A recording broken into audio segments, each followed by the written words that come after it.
I'm going to take you back to July 21st, 1865.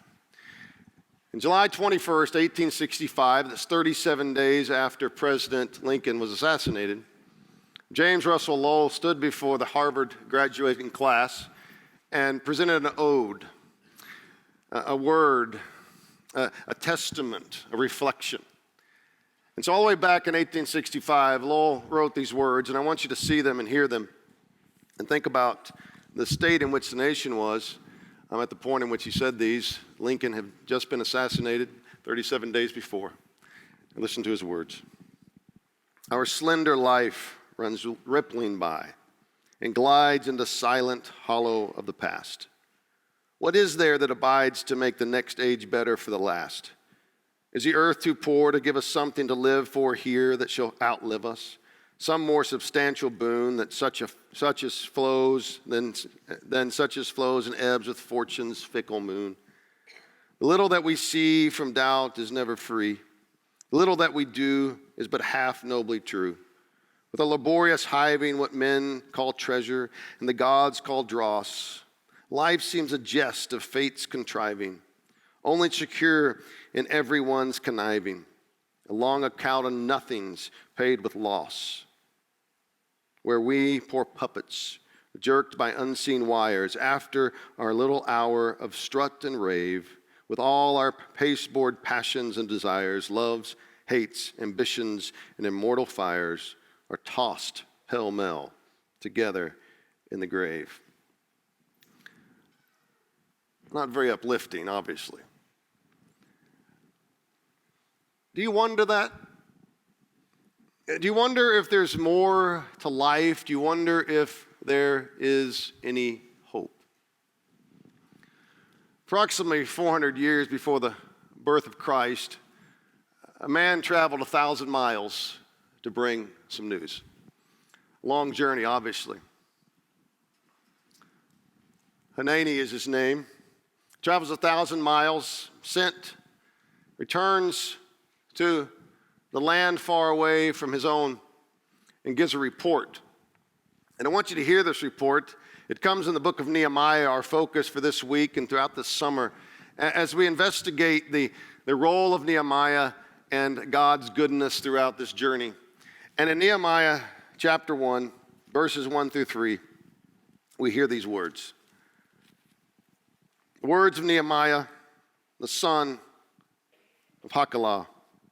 In the month of Kislev, in the 20th year, while I was in the citadel of Susa, Hanani, one of my brothers, came from Judah with some other men, and I questioned them about the Jewish remnant that had survived the exile, and also about Jerusalem. They said to me, those who survived the exile are back in the province, are in great trouble and disgrace. The wall of Jerusalem is broken down, and its gates have been burned with fire.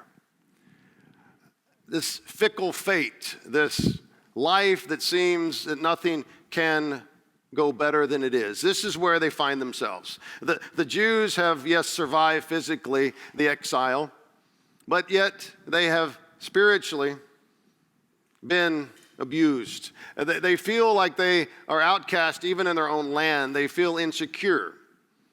This is what the wall represented, security. A status, yes, but security. They felt like they were less than they should be. And Nehemiah, the Jew himself, receives this word 1,000 miles away from where he is. I want us to get a picture of the history, just a little glimpse at what they have gone through. The Jews throughout the Old Testament, as we see, live a seesaw existence. A seesaw existence. In other words, up and down, up and down, up and down. Perhaps you can relate. So in approximately 950 BC, we have Solomon finally building David's dream, the temple. And in 587, the Babylonian Empire comes in and brings the Jews into exile, defeats them. In 539 BC, the next empire, the Persian Empire, comes, defeats the Babylonians, is a little more gracious to the Jews, but still, nonetheless, they are the oppressor.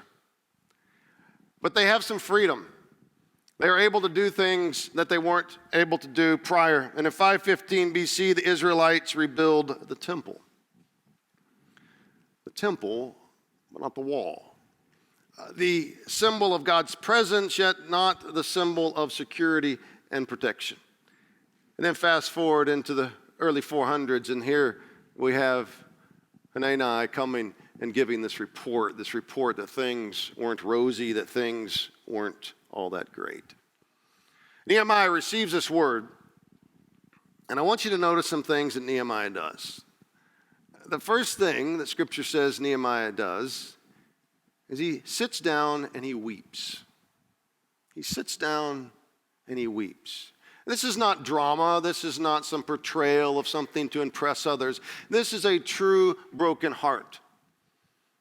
Now, I want to ask you, when you experience times in your life where you are broken or someone else is broken near to you, how do you respond to that? What is your go-to? How do you respond to the difficulties in life? Those that you experience are those that others bring to you and ask for support, as Nehemiah found himself in this place. As many of you know, our verse for this year, John 15:5, where Jesus says, I am the vine and you are the branches. If you remain in me and I in you, you will bear much fruit. Apart from me, you can do nothing. We understand that in the midst of that, in the midst of life, even and especially in the times of destitution and the times of frustration, in the times of disappointment and heartache, we need to remain connected or we do not bear any fruit. And so Nehemiah sits down and he weeps. But I want you to notice a few things in addition to that he does. And the first one leads up to that action, and he listens. Don't skip over that. Listen to that. It's so important that Nehemiah listened. Some of us are too busy to listen. Some of us are too distracted to listen. Some of us feel like there's more important things to do than what is before us. Maybe hitting a little too close to home, many of us are staring at screens instead of the person talking to us. There are times when we get so distracted and so misinformed about our own importance that we do not listen to Nehemiah if anyone else would be able to have this excuse. He'd been given great authority. He had much to do, but yet he would travel that same distance. But he had to first listen. Next thing he did is he cared. He cared. He didn't just say, well, I hear you. He truly cared for them. Believers in God, followers of Christ, are to be a caring people. In order to care, you must listen, and then you care. In addition, we see that Nehemiah did something that put himself in a place of sacrifice, not only before God, but to show the people that he'd suffer along with them, and this is that he fasted. In a couple weeks, we're going to see how he abstained from the rich foods, much like Daniel did.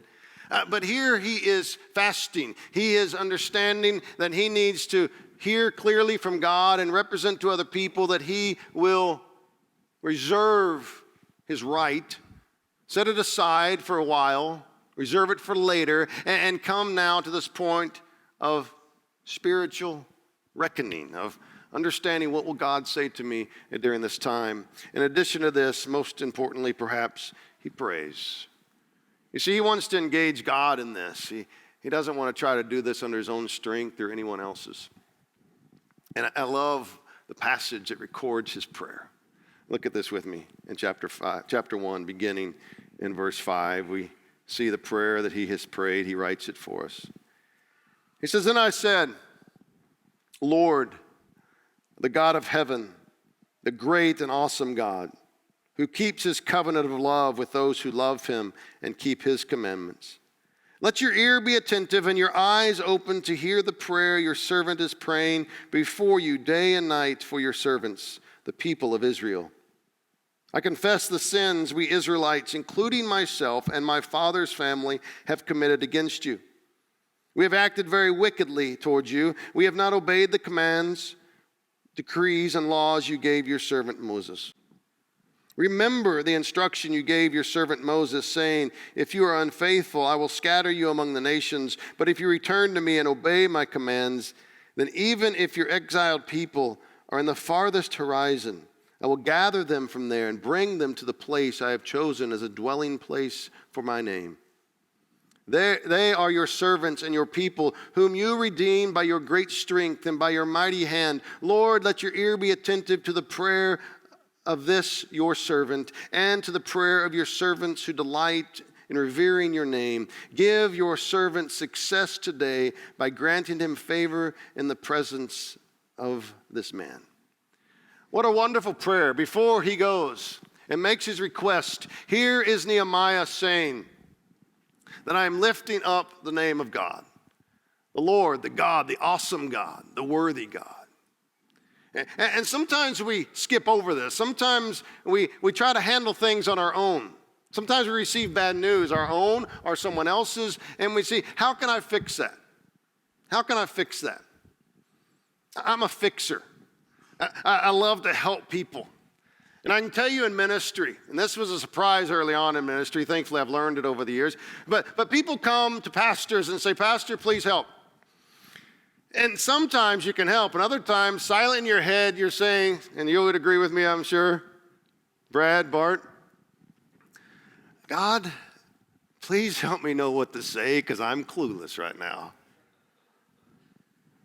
People come and confess things. People come and ask for requests, and you're saying, I don't have any idea what to say.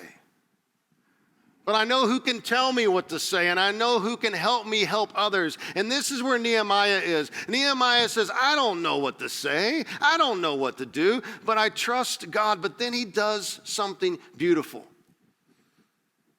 He doesn't just talk to God. He gets honest with God. Now, did God know his heart? Did God know his thoughts? Certainly. But don't miss the point. Bebo Norman, a Christian musician, sings a song, Hear It From Me. And the presence of the essence of the song is, even though you've heard it all before, you want to hear it from me. Even though you've been praised throughout generations, you want to hear it from me. God wants to hear it from you. This is what Nehemiah is saying. God, I know you want to hear me, and so I'm lifting my voice to you. What do we see him doing? We see him doing some parts of prayer. You've heard of these perhaps, but we see him doing what's called petition, this request. He's coming before the one of authority, the human authority later, but first to the ultimate authority and making a petition, a request. But then he does something else. He makes this confession. He makes this confession, and I really like this. Notice what he does. Is he acknowledges that the people have sinned, and he also acknowledges that he himself has sinned. That's important. Because sometimes before we go to God, we have to do a real self-analysis and say, what's going on in my life that may be attributing to this issue? What's going on in my world that can be hindering my connection with God? And this is where Nehemiah humbles himself and says, God, I have failed you. God, I have failed to keep your commands. God, the people around me that I represent have failed to keep your commands. God, have mercy. God, have mercy. And then he comes with this great intercession on behalf of others. In verse 10, it says this, they are your servants and your people, whom you redeemed by your great strength and your mighty hand. Did God need this reminder?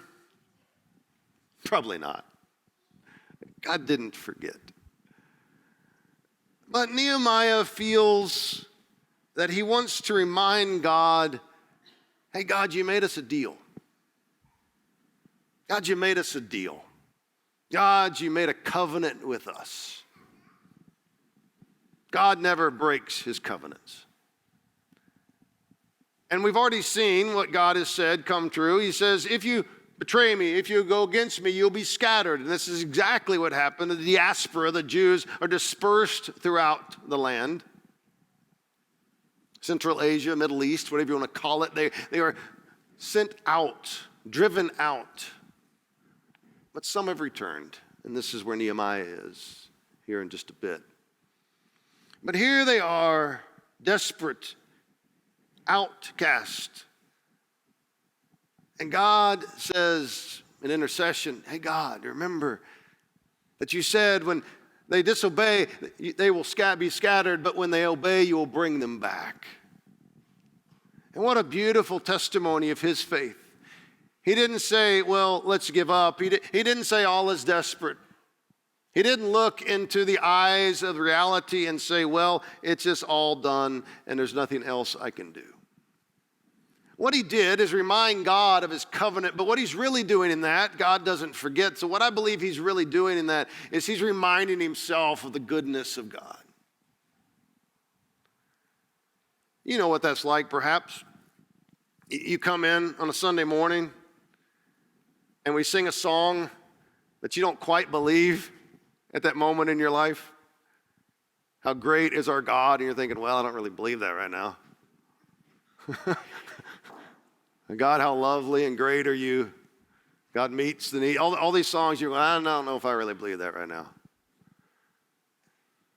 But you're reminding yourself.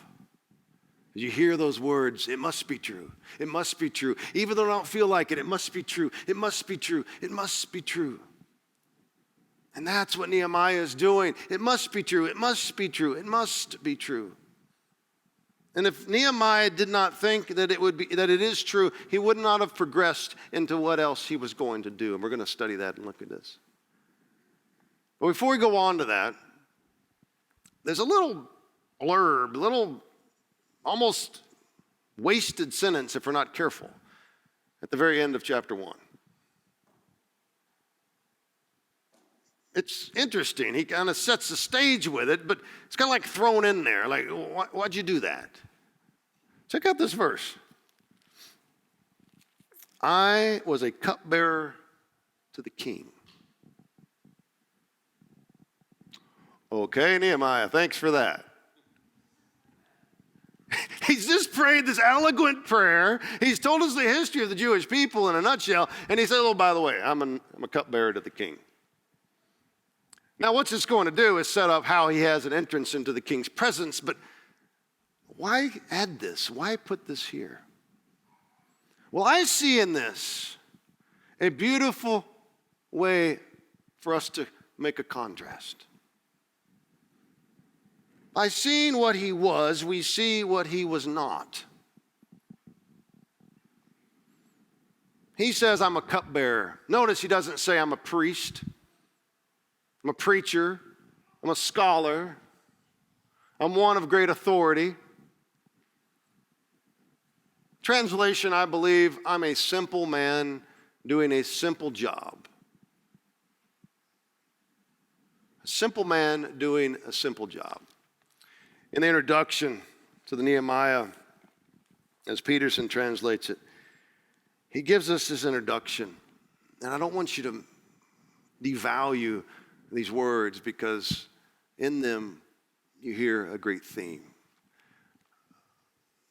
If you've been around here for any time at all, or you've been reading in my blogs or anything, you know my passion for the ordinary, my passion for regular people doing regular things to the glory of God. Listen to the introduction.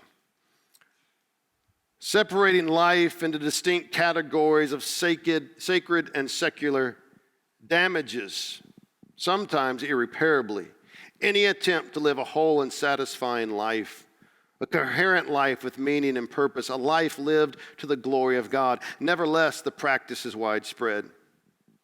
But where did all these people come up with a habit of separating themselves in the world around them into two camps? It surely wasn't the Bible. The Holy Scriptures from the beginning to end strenuously resist such a separation. The damage to life is most obvious when the separation is applied to daily work. It is common for us to refer to the work of pastors, priests, and missionaries as sacred, and that of lawyers, farmers, and engineers as secular. It is also wrong. Work, by its very nature, is holy. Some of you need that reminder. Some of you cupbearers need that reminder that your work, if you dedicate it to God, is holy. In some ways, perhaps it's easier to be holy when you're in a job that people expect you to be holy. But how about if you're a lawyer or a banker or a plumber or a stay-at-home parent who's taking care of your children, or a physician, a teller, a therapist? Your work, by its very nature, is holy. That, I believe, is why Nehemiah, there at the end, just puts his little tag. I was a cupbearer to the king. If you've been here more than once, you may have just glossed over a phrase that we put in the worship folder every single week. And so I want to remind you of it. You probably stopped seeing it.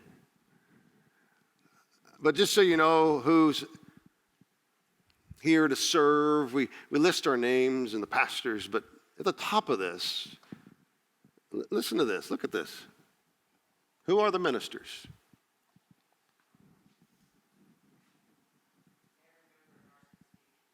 Every member of RCC. You got the little box on the blue sheet. List your pastors. At the very top, who are the ministers? All of us. We don't do this in some kind of PBS special thing to make you feel good. I'm serious about this. We're not just saying, oh, you're so nice and you're so good, and oh, we want to pretend that you're doing something great for God. We believe that you are the ministers. I'm not a math major, but I did some math. I compared pastors to the rest of us, and it's somewhere about 98.7%, 98.6, I think, if you round up 98.6666, so we'll just say 98.7. Isn't that a radio station or something? I don't know. But 98.7% of this church, we have over 300 people that attend on a regular basis, so I just use the 300 number. If you use that number, 98.7% of this church, the people doing the ministry, do not have the name pastor in front of their name. 98.7% of this church, regular attendance, 98.7% of you, of us, are not pastors. But you are what? Ministers. Which means, whether you bear cups or bear whatever, when you approach a problem, when you approach a wall that is broken and destroyed, when you approach a life that is hurting, when someone comes to you and says, would you please pray for me? When someone comes to you and says, what do I do with this mess? You are a minister. You are a person who can meet this need. We read the words of James Russell Lowell earlier. He asked the question, basically, is there anything happy, anything worth living for? Thankfully, he gets around to answering the question later in the poetic verse. He says this, there is something here unfathomed by the cynic's sneer, something that gives our feeble light a high immunity from night, something that leaps life's narrow bars to claim its birthright with the host of heaven, a seed of sunshine that doth leaven our earthly dullness from the beams of stars and glorify our clay with light from fountains elder than the day, a conscience more divine than we, a gladness fed with secret tears, a vexing, forward-reaching sense of some more noble permanence, a light across the sea which haunts the soul and will not let it be, still glimmering from the heights of undegenerate years. There's something. What I believe that something is, in addition to being God's hope and His glory, is the fact that we all have a role to play. Picture America who gave up after the assassination of Lincoln? It didn't, did it? Picture a life broken and that person giving up. Unfortunately, that happens, but some of you are living examples of it not happening. You determined through the power of God to say, I'm going to push through this. I am going to go forward. I'm not going to allow the broken walls and the devastation, the disappointment to bury me. I am going, in the hope of God and the hope of his promise, push forward through him.